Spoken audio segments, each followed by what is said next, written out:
Hello there, my beautiful pagan followers and others who are interested in scrying. This is scrying part 3, okay? And this, we're going to cover fire scrying to start with. And I'm just going to roll right through this, so bear with me. Fire scrying is a very common method that requires only a flame of some sort. It's also one of the easiest methods, as the flickering fire has a hypnotic effect. You can gaze in any fire, your lit fireplace, a bonfire, campfire, candle flame, or even a lighter. Personally, I actually use candles if I'm going to do fire scrying, but I don't do it very often. The type and color depends on basically what I'm looking for.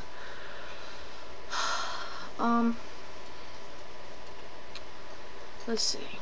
Now, this here's something really nice that was found as a chant for scrying with fire from the web. And it goes, blazing fire as you dance, give me now the secret glance. Call upon my second sight, make me psychic with your light. Blazing fire, shining bright, give me now the second sight. Say that before you try and scry the fire, and you're going to repeat that until your eyelids grow heavy. Divine the future within the fire's restless flames. Now with fire comes wax scrying, and a lot of people, I've gotten actually quite a few who've asked me about wax scrying. If you're doing a spell, you're going to do this after you've cast a spell. Gaze at the designs that the wax has made while it's been melting. Divine a shape in the wax and translate the symbol for further insight. For instance, in a spell to draw love to yourself, which I really don't do those very often, you might see a heart in the wax. That would be a good sign, as the heart symbolizes love, passion, fulfillment, and etc. A little bit on scrying with black bowls. This is going to be the next part here.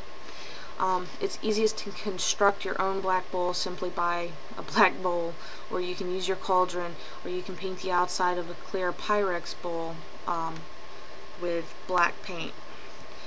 The black bowl uses water as its scrying surface, and the water is a natural conduit of psychic visions.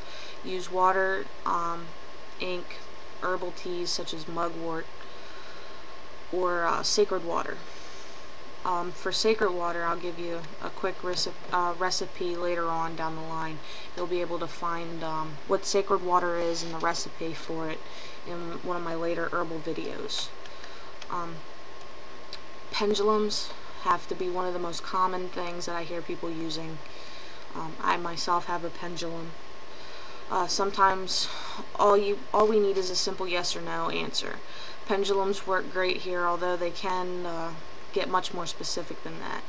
Yes, you can go to a metaphysical shop and spend $20 or $50 on a precious balance pendulum and chain, or you can actually make your own. You can actually use a wedding band and a piece of fishing twine.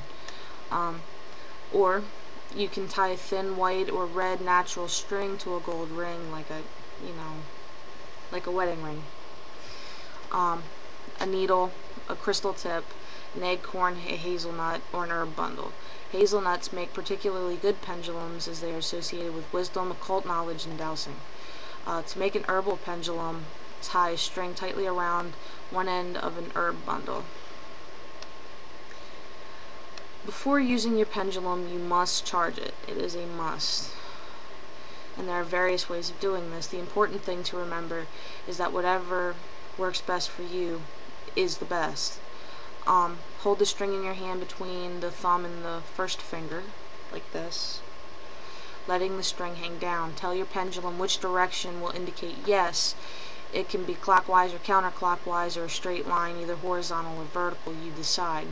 Then tell the pendulum to indicate no. This time, tell it to move in another direction.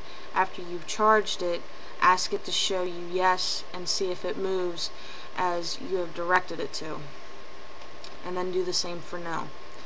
in the early stages of use, it is actually best to ask it to indicate the yes or no response on a regular basis, because it can change as you get more proficient with it.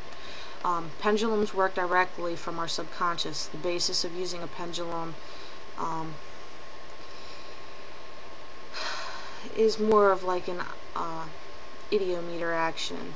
An idiometer action is when thoughts or ideas are automatically translated into specific patterns of muscular activity. That's why if you ask it a yes question and you know it's a yes answer, it's going to naturally swing that way. An idea can cause involuntary muscular movement. The pendulum works by measuring idiometer responses when we question ourselves. It works on the same principle of a lie detector pretty much. The involuntary muscular response is translated as answers on a chart by the direction of pendulum movements. This process bypasses the conscious mind or ego. It allows direct access to information from the subconscious. The pendulum has no power of its own. Your thoughts and your muscle response actually bring out the pendulum's motion. Just say it with me here. It all comes from you. And you're going to hear me say that quite frequently. And I'll have a little more later on. And for now, that's all I'm going to do on scrying. If you do have any questions, I will be more than glad to answer them. Please feel free to either leave a comment or you can message me privately, okay? So in the meantime, you all have a blessed evening or day, and I will be talking to you all soon.